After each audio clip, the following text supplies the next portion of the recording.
Hai, Assalamualaikum adik-adik kelas 3. Pada video kali ini kita akan belajar tema 7, subtema 1, pembelajaran 2. Dayu, Siti, dan Lani membaca buku tentang pengolahan ikan bandeng. Mereka tertarik untuk melihat cara pengolahan ikan bandeng. Esok harinya, Dayu, Siti, dan Lani mengunjungi tempat pengolahan ikan bandeng. Mereka berkunjung ke rumah Pak Sarip. Pak Sarip memiliki kolam ikan bandeng. Pak Sarip juga mengolah ikan bandeng agar lebih awet. Pak Sarip membuat ikan bandeng presto. Dayu dan teman-teman ingin melihat proses pengolahannya. Mari membaca teks bandeng presto berikut. Bandeng presto. Bandeng presto adalah ikan bandeng yang dimasak dengan menggunakan panci presto. Panci presto menghasilkan uap air bertekanan tinggi. Hal itu yang akan membuat daging ikan menjadi lunak. Tidak hanya dagingnya, duri ikan pun akan melunak. Bandeng presto ini dibumbui dengan bawang putih, kunyit, dan garam. Ikan yang sudah diberi bumbu kemudian dibungkus daun pisang. Setelah itu, ikan dimasukkan ke dalam panci presto yang dapat dikunci rapat. Lalu ikan akan matang secara merata. Setelah matang, bandeng presto dapat dikemas. Cara mengemas bandeng presto akan menentukan daya tahan ikan. Jika dibungkus plastik biasa, ikan akan bertahan selama 5 hari. Namun jika dibungkus dengan menggunakan plastik tahan udara, ikan akan bertahan hingga 3 bulan. Kumpulan kalimat yang diberi warna berbeda disebut paragraf. Ada berapa buah paragraf pada teks bandeng presto? Iya, ada 3. Nah, coba lengkapi informasi yang diperoleh dari teks bacaan bandeng presto. Informasi 1, bandeng presto dimasak menggunakan panci presto. Informasi 2, panci presto akan membuat daging ikan menjadi lunak. Teks bandeng presto menceritakan tentang pembuatan bandeng presto. Informasi 3, kemasan bandeng presto menentukan daya tahan ikan. Selain kolam ikan, Pak Sarip juga memiliki kolam renang. Pak Sarip mengajak Siti, Dayu, dan Lani menuju ke kolam renang. Pak Sarip mempersilahkan mereka bermain di kolam renang. Di kolam renang banyak anak sedang bermain air. Ada yang duduk-duduk di tepi kolam. Ada yang belajar meluncur, ada pula yang telah mahir berenang. Seorang penjaga mengamati di tepi kolam. Lani telah mahir berenang. Dayu ingin belajar berenang pada Lani. Mereka berdua turun ke kolam dangkal. Siti mengamati dari pinggir kolam. Gerak pertama yang harus dikuasai saat berenang adalah mengambang. Mengambang merupakan gerak dasar dalam kegiatan berenang. Gerak dasar mengambang.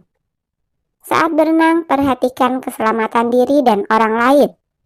Gunakan alat bantu seperti pelampung untuk menjaga keselamatan diri saat belajar mengambang dalam air.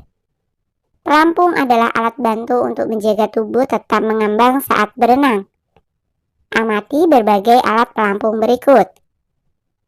Ada ban lengan, rompi renang, papan luncur, dan ban renang. Cobalah untuk mengambang di kolam dengan kedalaman sebatas dada. Tangan memegang papan luncur atau ban. Posisi tubuh berada di atas permukaan air. Kaki bergerak sambil mengayuh, lakukan berulang-ulang. Lani, Dayu, dan Siti memiliki kemampuan yang berbeda dalam berenang. Lani telah mahir berenang. Dayu ingin belajar berenang. Siti lebih senang bermain di pinggir kolam. Di lingkungan sekitar kita dapat menemukan beragam kemampuan. Beragam artinya bermacam-macam. Lani, Dayu, dan Siti juga memiliki cara yang berbeda dalam menikmati buah-buahan.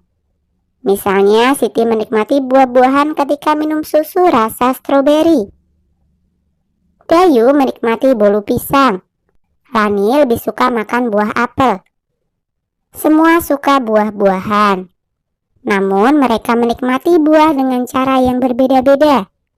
Setiap orang memiliki kebiasaan yang berbeda-beda. Nah, dengarkan cerita gurumu tentang beragam kebiasaan. Dapatkah kamu menyebutkan perbedaan kebiasaan Dayu, Siti, dan Lani dari cerita tersebut?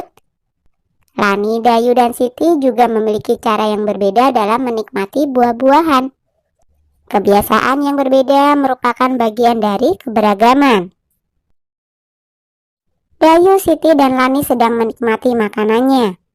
Kemudian Beni, Udin, dan Edo datang membawa ragam makanan. Amati makanan yang dibawa oleh Udin dan teman-teman.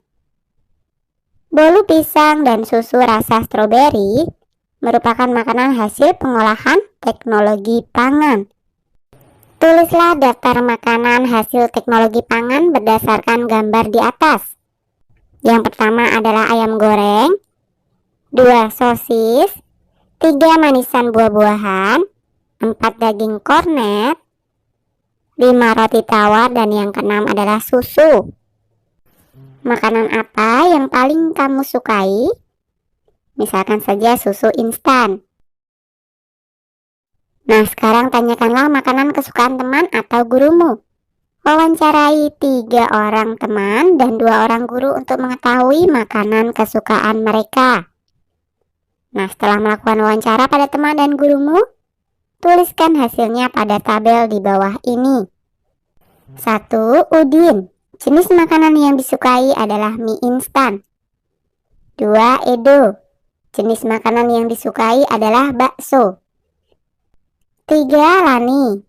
Jenis makanan yang disukai adalah es buah. 4. Buria. Jenis makanan yang disukai adalah manisan buah-buahan. 5. Pak Ali. Jenis makanan yang disukai adalah ayam goreng. Nah, amati hasil wawancara pada tabel di atas. Apakah mereka menyukai jenis makanan yang sama? Apakah semua menyukai makanan hasil teknologi pangan? Diskusikan bersama temanmu, kemudian lingkari jawaban yang paling tepat di bawah ini. Jenis makanan yang disukai oleh orang-orang di lingkungan sekitarku ternyata berbeda. Ini berarti setiap orang memiliki kebiasaan yang berbeda. Setiap orang memiliki makanan kesukaan. Kesukaan setiap orang berbeda-beda. Jika temanmu memiliki kesukaan yang berbeda darimu, apa yang akan kamu lakukan? Nah, sikap memahami dan menerima perbedaan kesukaan setiap orang yang sesuai dengan pengamalan Pancasila sila ketiga yang berbunyi Persatuan Indonesia.